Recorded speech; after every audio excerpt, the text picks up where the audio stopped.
제3절 민주주의 1. 민주세계의 출발 동기. 민주주의를 무엇 때문에 만들었는지 아십니까? 하나님이 인간을 아들로 품기 위한 크나큰 사랑 때문에 만들었습니다. 옛날에 주권자들은 종으로 품었고 혹은 심부름시키는 백성으로 품었지만 그것은 다 거짓 그 시기에 하늘은 참된 종을 보내시어 악한 원수의 품에 있는 인간들을 하나님을 배반하고 저주하는 무리를 품게 하셨고 그것으로 끝내지 않고 다시 아들을 보내셔서 죽으면서라도 인간을 품게 하셨습니다.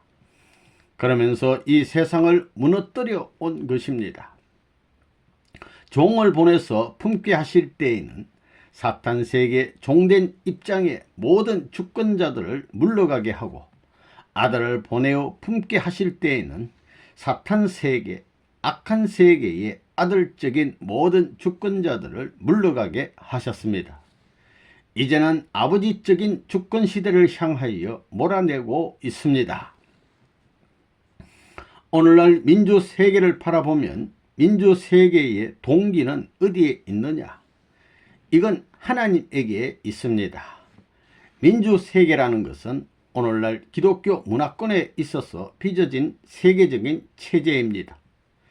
기독교라는 것은 하나님으로부터 출발했습니다. 그래서 선한 배경을 중심 삼은 기독교는 발전의 일로를 거쳐왔습니다. 그런데도 불구하고 지금 이 끝날에 와 가지고 결과시대에 와 가지고 좋지 못한 민주세계의 결과가 나타나고 있는 것입니다. 그러면 그 동기되는 하나님이 나쁜 것이냐? 그렇지 않으면 이 운세의 방향을 맞추어야 할 기독교가 책임 못했느냐 하는 문제를 두고 볼 때에 동기적인 하나님이 나쁜 것이 아닙니다. 인간을 대표한 이 기독교가 책임 못하게 될 때는 반드시 그 결과가 나쁠 수 있는 결과로 부딪힌다 하는 것을 우리는 생각할 수 있는 것입니다. 초대교회의 처참한 희생의 대가가 없었더라면 오늘날 여러분이 편안하게 앉아가지고 믿고 있는 이 기독교가 나왔을 것 같아요? 어림도 없다는 거라고요. 여러분도 그걸 알아야 됩니다. 여러분이 로마에 가서 카타콤이라는 곳을 보게 되면 기독교인이 얼마나 비참하게 살았는가 하는 것을 잘 알게 될 것입니다. 그들은 생활 가운데서 오늘이 내 생명의 마지막 날이다. 오늘이 이 세상을 작별하고 하나님 곁으로 가는 날이다 하면서 살았다는 것입니다. 하루도 마음 놓고 산 기독교인이 아니었다는 것을 여러분이 알아야 됩니다. 오늘날 전세계 기독교인들은 이러한 피해 희생의 대가 위에 세워진 뜻을 잊으면 안 된다는 거예요. 하나님은 이렇게 이끌어 가지고 민주세계까지 만들어 놓았습니다. 이 민주세계란 곧 기독교 문명권이다. 민주세계는 어떤 세계냐? 이것은 기독교 사상 문화권을 중심 삼은 세계입니다. 이 민주세계라는 것은 메시아를 막기 위한 세계요, 메시아를 위한 기대로서의 터전입니다. 이러한 세계가 있는 반면 이러한 세계를 반대하는 세계도 있는 것입니다. 민주세계의 운세는 기독교 문명권의 운세인데 그 운세가 다시 한 차원 높은 데로 올라가려면 현재 기독교 가지고는 안 된다는 거예요. 그건 장성급이기 때문에 완성급으로 올라가기 위해서는 그것을 소화 극복할 수 있는 소생적 기반에 있어서 역사적 탕감을 하고 장성적인 기반에 있어서 역사적 기반 위에 국가적인 탕감을 해야 됩니다. 오늘날 이 민주세계라는 것은 어떻게 돼 있느냐? 세계적 기독교 국가에 있어서의 형태는 완성시대로 들어왔다 이겁니다. 즉 완성권의 세계적인 시대에 들어왔다 이겁니다. 완성권 내에는 들어왔지만 실체 중심이 없습니다. 실체 기반이 없다 이겁니다. 오늘날 세계적인 기독교 문화권을 만드신 것은 세계적인 원수권을 방비하시기 위해서였습니다. 그러기 위해서 수많은 희생을 치러가지고 세계적으로 기독교 문화권을 발전시켜 나오셨는데 그것이 오늘의 민주세계입니다. 이스라엘 나라를 대표한 예수가 그 시대의 국가적 기준 앞에서 추방당했던 것과 같은 일이 재발하는 것을 막기 위해서 세계적인 때를 맞이한 이 시대에 있어서 민주세계가 세계적인 이스라엘권을 대신하고 기독교가 민주세계를 대표해 가지고 유대교와 마찬가지의 사명을 감당해야 하는 것입니다. 이런 가운데서 특정한 선지자와 같은 사명을 하는 나라가 있어야 되고 그런 단체가 있어야 되는 것입니다. 하나님은 그럴 수 있는 준비를 백방으로 해 오셨던 것입니다. 3. 민주주의는 복귀의 과정적 주의. 민주주의는 복귀의 과정적 주의입니다.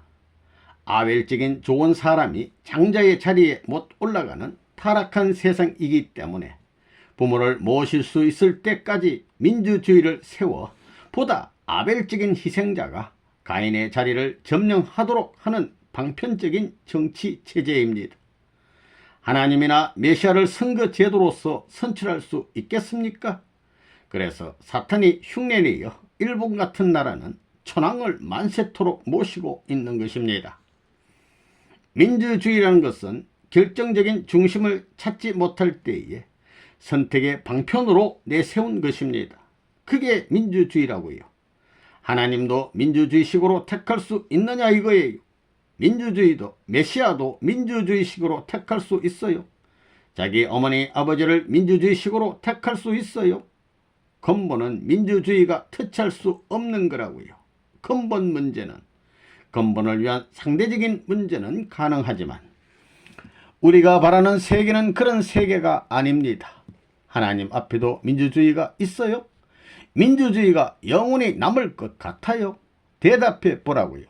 하나님 앞에도 민주주의가 없습니다. 절대자 앞에 민주주의가 있다면 절대자라는 명사가 필요 없다는 것입니다. 천국 세계는 민주주의 세계가 아닙니다. 민주주의라는 것은 중심이 없을 때 민주주의지 중심이 있는데 민주주의예요. 중심을 세워놓고 또 선거하자고 그래요. 중심이 없을 때 민주주의가 필요한 겁니다. 4. 민주주의 선거제도의 한계. 하나님 편에 속한 나라는 정의의 나라요 정의의 세계입니다. 일변도라는 것은 타협하지 않는다는 거예요. 오늘날 이 민주세계와 공산세계는 어떠해요? 잡탕거리가 되어 있어요. 잡탕. 뭐 비빔밥도 아니고 이게 뭐예요? 썩어가지고 냄새가 나고 아이고 보기도 흉해요. 지금의 민주주의의 정책 방향은 타협이니 화해니 무엇이니 하는 거예요. 하나님이 화해해요? 우리가 하나님을 택하는 데 있어서 민주주의식으로 하나님을 설정하자는 것이 돼요? 인간이 만능을 주장할 수 있어요? 메시아를 자기 민주주의식으로 빼낼 수 있어요? 그건 다 정의의 법을 찾아가는 과정에 있어서 지팡이와 같이 가려가지고 찾아가는 과정에 있는 것이지 그게 절대적이 아니에요. 그거 다 꺼져가는 거예요. 이제 공산당을 방어하는 데는 민주주의를 해 가지고는 통하지 않는다고요. 민주주의가 통하지 않는다고요. 민주주의 가지고 통할 수 있느냐 이거예요. 몇 년마다 대통령 갈아가지고는 안 된다고요. 안 돼요. 우주에서 가장 귀한 것이 무엇이냐? 미국에서 제일 귀한 것이 무엇입니까? 미국에서 제일 귀한 것이 대통령 부부라면 그 이유는 뭘까요? 나라의 부모와 같은 입장이기 때문에 그런 논리가 성립됩니다. 그러면 그 나라의 가장 귀한 것이 언제나 바뀔 수 있을까요? 이것이 문제입니다. 민주주의의 대통령 제도와 옛날 군왕제도 중에 어느 것이 참에 가까울 수 있습니까? 군왕제도. 민주주의를 통해 참된 왕을 찾아 나간다면 그 제도도 좋다는 것입니다. 중세 왕 제도가 민주주의로 바뀐 것은 중세 왕이 진짜 왕이 아니었기 때문입니다. 참된 왕을 찾기 위해 민주주의에 의한 대통령 제도로 변천했다는 말은 멋진 내용입니다.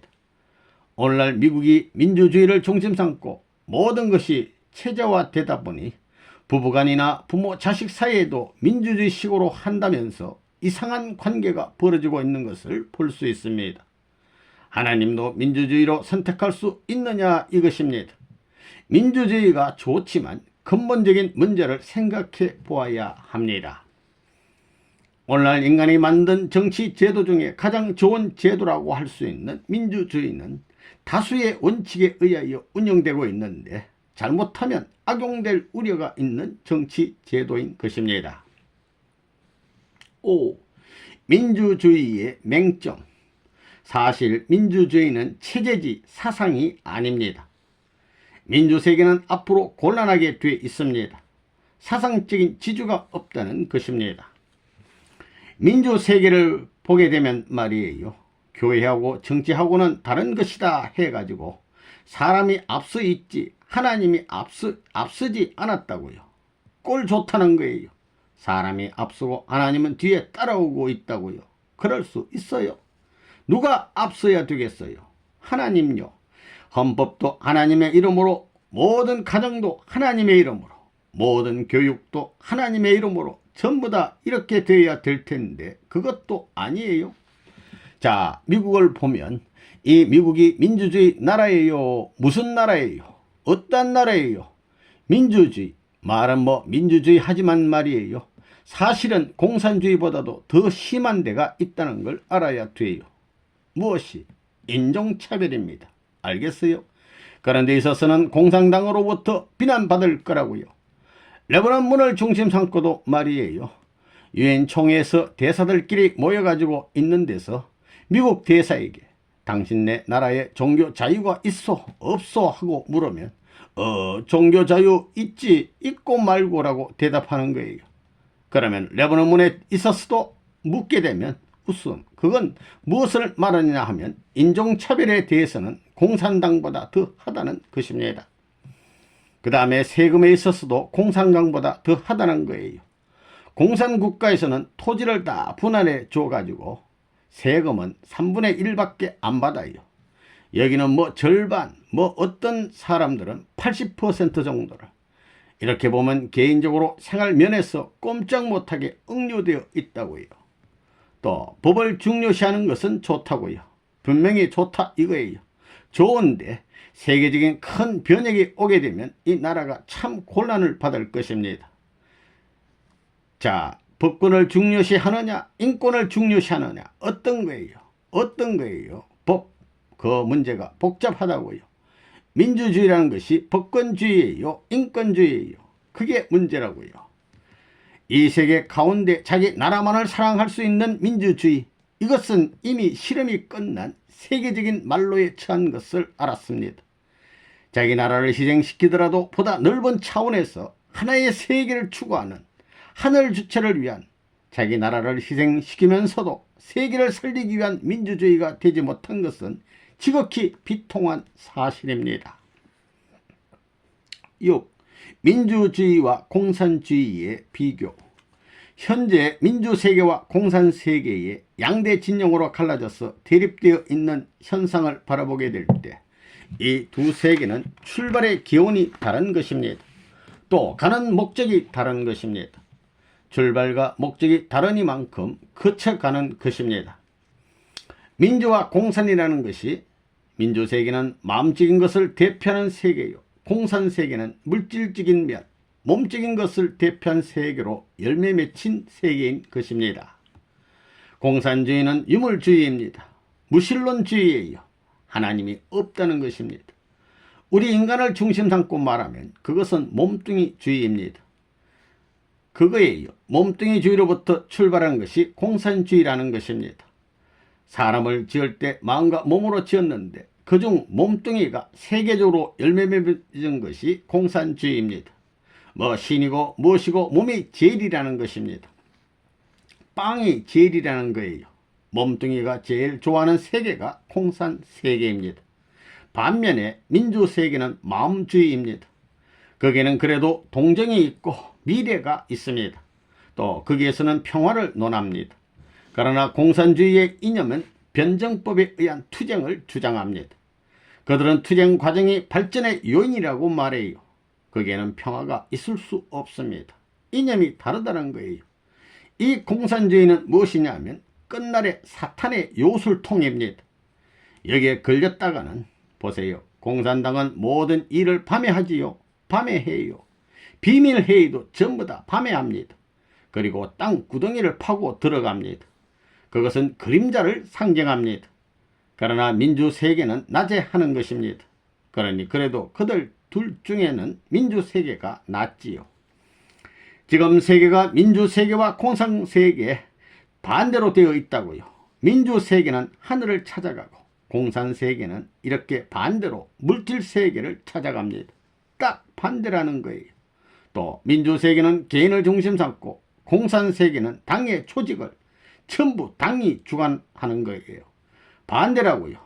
민주세계는 자유와 사랑과 평화를 중심 삼고 있지만 공산세계는 위협과 총칼을 중심 삼고 강제로 주관하는 거예요. 두 세계가 지금 딱 반대로 벌어진 것입니다. 지금 이 세계를 보면 두 가지의 소유관념이 있습니다. 개인적인 소유를 치중하는 그런 민주세계가 있는가 하면 전체적 국가적인 관점에서 소유를 중요시하는 공산주의가 있습니다. 이렇게 볼 때 개인주의를 치중하는 민주세계에는 종교가 그 가운데 끼어 있습니다. 국가주의 소유를 치중하는 그런 공산주의 체제에 있어서는 종교라는 것은 아주 없습니다. 신이라는 관념은 아주 없다 이거예요. 종교를 대표해서는 민주세계가 있는 것이요. 사상을 대표해서는 공산세계가 있습니다. 그렇기 때문에 우리는 종교를 대표해서 하나님의 심정을 들고 나오는 것이요. 사상을 대표해서는 성공 이념을 들고 나오는 것입니다. 이 성공 이념이 종교를 중심한 심정적 사상과 상반되는 것이 아니라 상응적인 입장에서 출발한 것입니다. 출발은 하나님에게부터 하나님에서부터 했다는 것입니다. 하나는 내적이요 하나는 외적인 것입니다. 그런 입장에 있는 현실입니다. 오늘날에 있어서는 사상전입니다. 하나님을 빼놓은 그래도 양심을 중심 삼은 사상과 악을 중심 삼은 사상이 싸우는 사상전입니다. 그거 재미있지요? 공산당은 전체주의입니다. 그런데 민주세계는 왜 개인주의 세계냐? 그것은 악이 주권을 잡고 나오기 때문입니다. 그래서 선은 개인주의로 끝나는 겁니다. 그리 된다고요. 이게 악주권 앞에 설 수 없다는 겁니다. 그렇기 때문에 개인주의 세계의 종말이 딱 벌어집니다. 공산주의하고 민주주의하고 비교하면 어떤 것이 하나님 편에 가깝겠어요? 공산주의는 그 자체가 노동자 농민을 위한다고 하면서 독재 주권을 주장한다고요. 그런데 민주주의를 보면 그렇게 생각하지 않는다고요. 돈 많은 사람도 좋고 양심적인 사람도 좋고 농민도 좋고 다 좋다 이거예요. 지금 공산주의 국가에 사는 사람들을 보면 이 동독만 하더라도 경계선을 내놓으면 공산주의자들도 전부 다 거기가 좋다고 갔지만 계속 넘어온다고요. 그러므로 경계선을 걷는 입장에 선 사람이 나쁘다 이거예요. 이렇게 볼 때 공산세계보다 민주세계가 하나님 편에 가깝다는 거예요. 공산주의자들은 뭐냐 하면 부르주아 계급에 대해서는 전부 다 숙청해서 없애버리려고 한다고요. 구해주겠다는 생각은 안 하고 없애버리려고 한다고요. 이것을 동화시켜야 되겠다는 생각은 안 합니다. 전부 다 처단하는 거라고요. 그런 거 알아요? 예. 공산세계는 종교라는 건 아편이다 하는 거예요. 전멸이에요. 전멸. 소련은 지금 작정상 교회 형태를 두는 거예요. 그거 전부 다 공산당 지도하에 있는 가짜예요. 형식적이에요. 위장전술이에요. 위장하기 위한 종교지 그 종교를 인정해서 두는 게 아니라고요. 공산당이 원하는 것을 성경 이상 더 중요시하라. 그리고 나서 하나님 섬겨라. 이러는 거예요. 그 경계선이 뭐예요? 사탄권 내에 있다는 거예요. 사탄권 내에.